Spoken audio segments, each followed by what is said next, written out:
ওই 2 দিন পরে পরে একটা মেশিন একটা লাগাই কি যেন একটা এরকম বেলুনের মতো ফুললে থাকে, ওজন কমতেছে। আবার ওজন কমতেছে, আবার বলে ও আমি জুস খাই চা খাই আমার ওজন কমতেছে।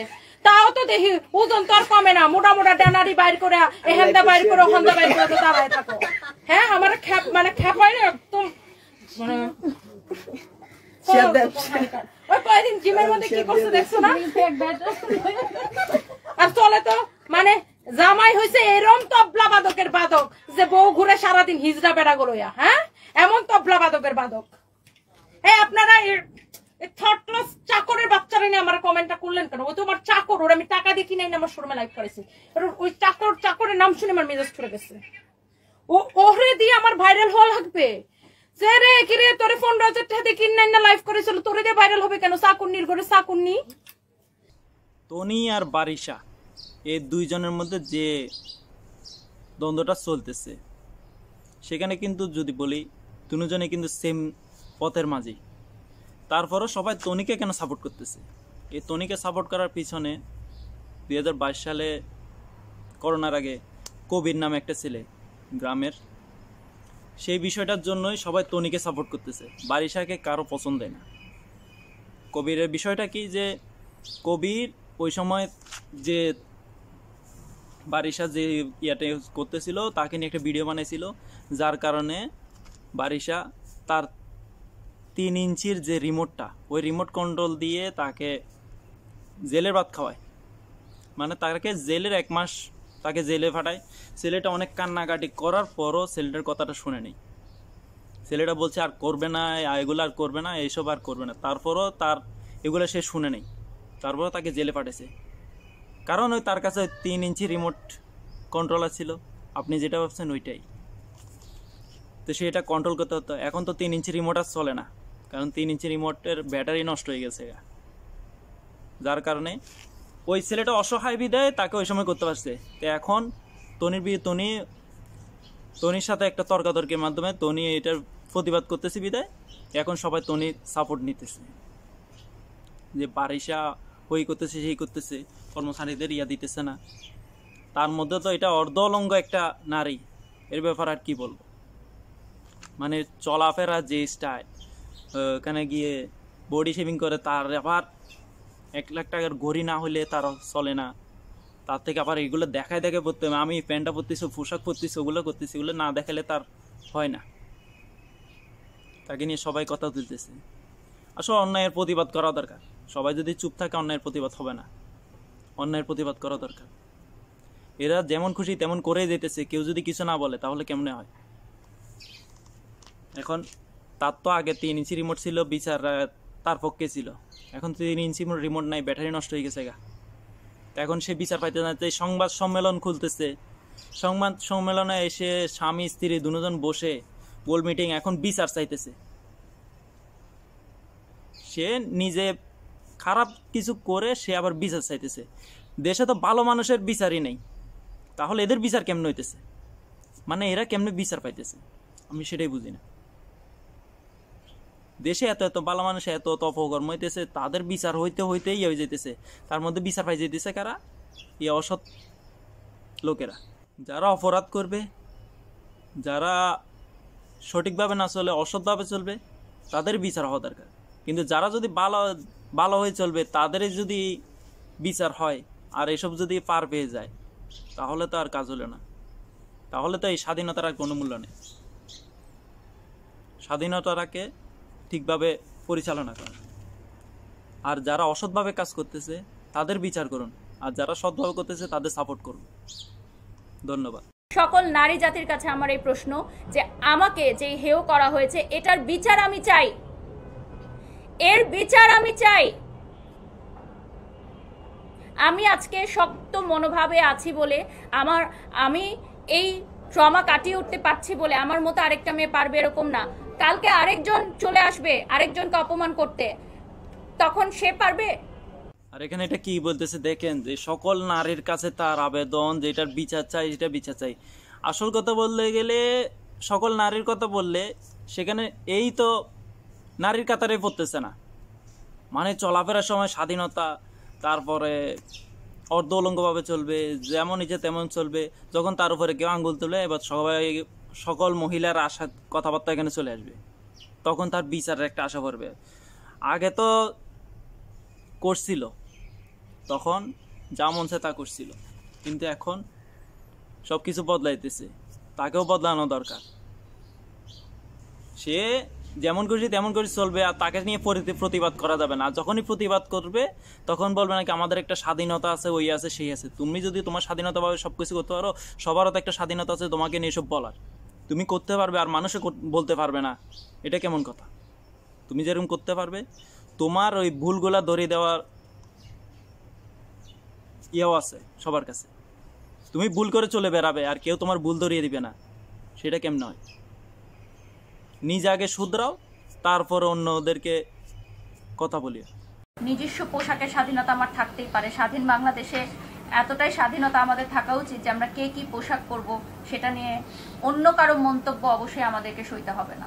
সবসময় এই একটা কথাই শুনতে শুনতে মানে একদম পুরো বোর হয়ে গেছি গা। মানে সবসময় যে কোনো কিছুতে ইস্যুতে শুধু একটা কথা উঠে যায়, স্বাধীনতা। যে স্বাধীনতা স্বাধীনতা স্বাধীনতা, মানে আসলে বুঝতে পারি না যে আমরা স্বাধীনতাটা কিসের জন্য হয়েছে। যেখানে ভাষার জন্য, মা বোনের ইজ্জত রক্ষার জন্য যে স্বাধীনতাটা হয়েছে, সেখানে তো তারা এখন দেখতেছি তাদের ইজ্জতটাই ফেলে দিতেছে। এখন এটাকে স্বাধীনতা ছাপাই দিতেছে। তারা বলতেছে নাকি যে তাদের পোশাক আশাক, মানে তারা কিভাবে চলবে, এটা একটা স্বাধীনতা করে দেওয়া। মানে এই স্বাধীনতাটা কে বলছে আর কে দিছে, আমি এখনো সেই ব্যক্তিটা খুঁজে পাইতেছি না। মানে সবসময় একটা জিনিস উঠে আসে যে এই স্বাধীনতা, মানে তার পোশাক আশাক সবকিছু স্বাধীনতা। মানে স্বাধীনতা যেখানে দেয় নাই এরকম করতে, সেখানের মধ্যে তারা এবার অর্ধ উলঙ্গভাবে চলতেছে। আর যদি পুরাই স্বাধীনতা দিত তাহলে তো মনে আর কিচ্ছুই থাকতো না। এরা আবার বড় লোক। আমি মনে করি কি সবচাইতে গরিব মানুষ এরাই, কারণ এদেরকে কাপড় কেনার ক্ষমতা নাই। টাকা থাকলে কি হবে, মানে কাপড় কেনাটার ক্ষমতা নাই, যার কারণে তাদের কাপড়ের এত শর্ট পড়ে গেছে গা। একদিকে মানুষ কাপড় কিনতে না পারে, তারা অর্ধ উলঙ্গ থাকতেছে, আর এরা কাপড় কিনতে পারা সত্ত্বেও এরা অর্ধ উলঙ্গ থাকতেছে। তার মানে এখানে কি বুঝাইছে যে গরিব ওরা নয়, গরিব এরা। মানে এই স্বাধীনতাটা কে ইয়া করছে, মানে প্রত্যেক জায়গায় যখন এই বিষয় নিয়ে কথাবার্তা হয় তখন পরে নাকি যে একটা স্বাধীনতা স্বাধীনতা। আসলে স্বাধীনতাটা কি জন্য আসছে আর কিভাবে আসছে সেটা তারা নিজেরাই জানে না। তারা শুধু জানছে যে বাংলাদেশ স্বাধীন হয়ে গেছে গা, এখন আমরা উলঙ্গ হাঁটি বা যেভাবে হাঁটি আমাদের ইচ্ছা। এরকম যদি চলতে দেওয়া হয় তাহলে সব কিছু তো বরবাদ। মানে পৃথিবী ধ্বংসের আর বেশি দিন নেই এরকম ভাবে যদি চলতে থাকে। তারা তাদের সন্তানদেরকে শিখাবে যে কিভাবে পর্দাশীল হওয়া যায়, কিন্তু যখন তাদের এইসব নিয়ে বিষয় নিয়ে কথাবার্তা হয়, যখন ইয়া হয়, তখন কোন এক সংবাদ সম্মেলনে আসি, তারা দেখায় ও আমরা অনেক এরকম সেরকম, মানে আমরা অনেক ভালো। কিন্তু তাদের মতো নোংরা আর কেউ নেই। আর একটা কথা না বললে নয় যে এদের এরকম স্বাধীনতা স্বাধীনতা যে বলে, তাহলে তো যদি স্বাধীনতা যদি সব কিছু হয়ে যায় তাহলে তো ছেলেদেরও একটা স্বাধীনতা আছে। তো ছেলেরাও তো যা খুশি তা করতে পারবে। যখন ছেলেরা দেখে তখন এরা বলে কি তাদের পর্দা, চোখের পর্দা ঠিক রাখার জন্য। এই চোখের পর্দা নিয়ে আমি একটা কথা বলতে চাই। যখন রাস্তা দিয়ে, মেয়ের কথা বাদ দেন, একটা ছেলের কথা বলি। যখন রাস্তা দিয়ে একটা ছেলে হেঁটে যায়, যদি তার প্যান্টের কোনো দিকে ছিঁড়া থাকে অথবা শার্টের কোনো দিকে ছিঁড়া থাকে, তখন মেয়েরা ওখানে নজর দেয় নাকি দেয় না? যখন মেয়ে নজরে পড়ে তখন কি সে ওটা দেখে নাকি দেখে না? এখন আপনি এটা থেকে বলেন, তাহলে ছেলেদের সামনে যদি এরকম অর্ধ উলঙ্গভাবে চলে তাহলে ছেলেরা কেন এটা দেখবে না? আর ছেলেদের মধ্যে এগুলো থাকবে, আর যেই ছেলের মধ্যে থাকে না সে আসলে পুরুষই না, পুরুষের বাইরে। তো মেয়েরা শুধু তাদের নিজেরটাই চিন্তা করতেছে যে তারা এভাবে করতে পারবে, তাদের ইচ্ছা মতো করতে পারবে, এটা ছেলেরা খারাপ হবে না। আর যদি ছেলের ওই বললাম না, যদি ছেলে একটা প্যান্ট ফাটা থাকে, ওই দেওয়া থাকে, কিন্তু এটা নিয়ে হাসি ঠাট্টা তারাও করে, তারা এটা দেখে, তারাও তখন ওইটা নিয়ে আঙ্গুলদের কথাবার্তা বলে। তাহলে একটা মেয়েরও যে মেয়ের নজরও যেরকম, ঠিক ছেলের নজরও এরকম আসে। তা আপনি তাই বলে ওখানে অর্ধ উলঙ্গভাবে এভাবে চলাফেরা করবেন, ওইটা তো ঠিক না। যদি নারী হয়ে থাকেন, সৎ ইমানদার হন, নিজেকে পর্দাশীল করুন যে কোনো ধর্মে। কারণ শুধু ইসলামে ওইটাকে পর্দাশীল করছে ওইটার জন্য না, নিজের ইজ্জতকে হেফাজত করার দায়িত্ব তার নিজেরই।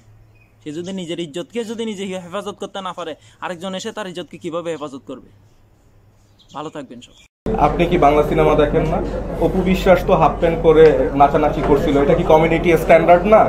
আপনি তো ভাই মানে খুবই অজ্ঞ। এটা তো সোশ্যাল মিডিয়া, আপনি টিভিতে আসছে না, এটা কি যোগাযোগ মাধ্যমে প্রচার হচ্ছে না? সিনেমাতে সব মাপ। এরকম ধরনের পুরুষগুলোকে আপনি কি বলতে চান? মানে এরা নিজেরাই নিজেদের বউয়ের যে সম্মানটা, আত্মসম্মান, মানে সেটাই রাখতেছে না। মানে বউয়ের একটা মেয়ের সম্মানটা যে কি তাদের মগজে সেটা থাকে না। মানে তারা পুরাই ব্রেইনলেস একটা মানুষ।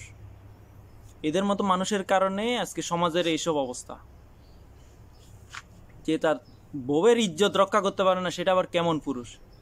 সে আরো উল্টা কি করতেছে, ফ্যাশন, এটা ডিজিটাল বাংলাদেশ বা এরকম বলে বলে এটা সংবাদ সম্মেলনে এটা চাপিয়ে দিতেছে যে এগুলো একটা ফ্যাশন, যে আমরা বাংলা ছবিতে দেখতেছি, আমরা এরকম করতেছি, তাহলে এটা কেন আমরা কমনভাবে নিতে পারবো না? একমাত্র এইসব পুরুষের কারণেই আজকে এই সমস্যাটা। তারা তাদের বউয়ের ইজ্জতটা ঢেকে রাখতে না পারে, তাদের বউদেরকে এভাবে ছেড়ে দিতেছে। তাদের বউদেরকে বোঝানো দরকার যে এটা ভালো না। তারা কি করতেছে, তারা আরো সাপোর্ট করতেছে। এটা করে এটা কোনো মানে সম্মানের কাতারেই পড়ে না। মানে এটা হচ্ছে যে গিয়ে নির্লজ্জ বেহায়া মানুষ। মানে এগুলোর ব্যাপারে কি বলবার? মানে একটা পুরুষ হয়ে যে তার স্ত্রীর, তার ঘরের মহিলাদের ইজ্জত কিভাবে রক্ষা করতে হয় তারা এগুলো জানে না। মানে তারা সমাজের বাইরে আছে, টোটালি তাদের ব্রেনলেস, মানে ব্রেনলেস মানুষ এগুলা।